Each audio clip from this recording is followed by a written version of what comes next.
ஒரு கவிஞன் எழுதியிருந்தான், என் வீட்டை இடித்தவன், நாட்டை அழித்தவன், கண்முன்னே தாய் தந்தையை கொன்றவன், என் அக்கா தங்கையை வன்புணர்வு செய்து அழித்தவன், அதை தடுப்பதற்கு எதிர்த்து போராடி என்னை பயங்கரவாதி தீவிரவாதி என்று சொன்னால் அந்த வார்த்தை எவ்வளவு புனிதமானது என்றார். அதுபோல எங்கள் தாய்மொழியை நாங்கள் மீட்கவும் காக்கவும் போராடுவது உங்களுக்கு பிரிவினைவாதம் என்றும், மொழி சாவனிசம் என்றும், செப்பரேட்டிசம் என்றும், மொழி தீவிரவாதம் என்றும் தெரிந்தால் அதை தவிர்க்கவே முடியாது. அந்த தீவிரவாதத்தை அந்த தொடர்ச்சியாக நாங்கள் செய்ய வேண்டிய தேவை உருவாகிறது.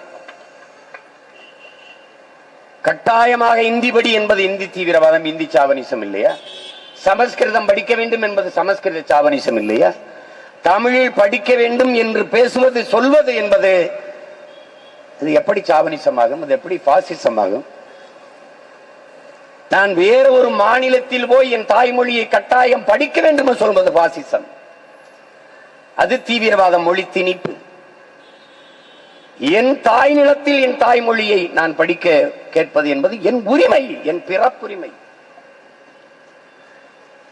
எங்களுக்கு மட்டும்தான் மொழி பற்று இருக்குது, அது ஏதோ இது வேண்டாத வேலையை தமிழர்கள் செய்கிறார்களா? நாளை என் தாய்மொழி அழிந்து விடுமானால் அதை கேட்பதற்கு நான் இருக்க மாட்டேன், இன்றே இறந்து விடுவேன் என்று அவார்மொழி கவிஞன் ரசூல் ஹம்சத் அவர் சொன்னது தாய்மொழி பற்று.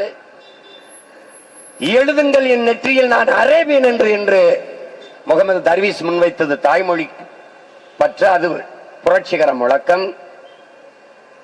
அயர்லாந்தின் விடுதலைக்கு போராடிய டிவேலரா உனக்கு அயர்லாந்து நிலம் வேண்டுமா, ஐரிஷ் மொழி வேண்டுமா என்று கேட்டபோது, என் தாய் நிலத்திற்கு எதிரான ஒரு தாய் நிலத்தில் உலகில் எங்கேனும் ஒரு இடத்தில் நான் பெற்றுக்கொள்ள முடியும், ஆனால் என் தாய்மொழி ஐரிஷுக்கு மொழி, அந்த மொழிக்கு இணையான மொழியை உலகில் நான் எங்கும் பெற முடியாது, எனவே எனக்கு என் தாய்மொழி ஐரிஷ் மொழியை தந்து விடுங்கள் என்று சொன்னது மொழி பற்று.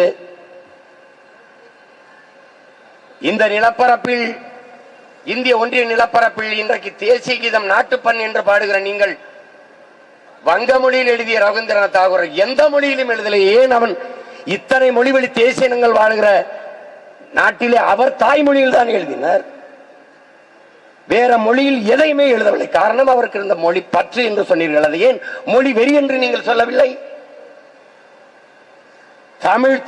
தமிழர் உரிமை, தமிழ் மீட்சி என்று நாங்கள் பேசுவதெல்லாம் மொழி வெறி, இன வெறி, பாசிசம் என்றால் நீங்கள் தான் கொடுமையான இன வெறியர்கள், மொழி வெறியர்கள்.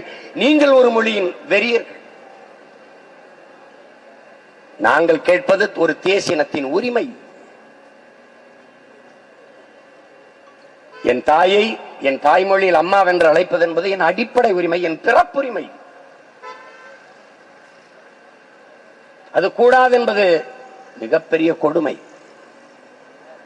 பாசிச கொடுமை. அதை தடுப்பது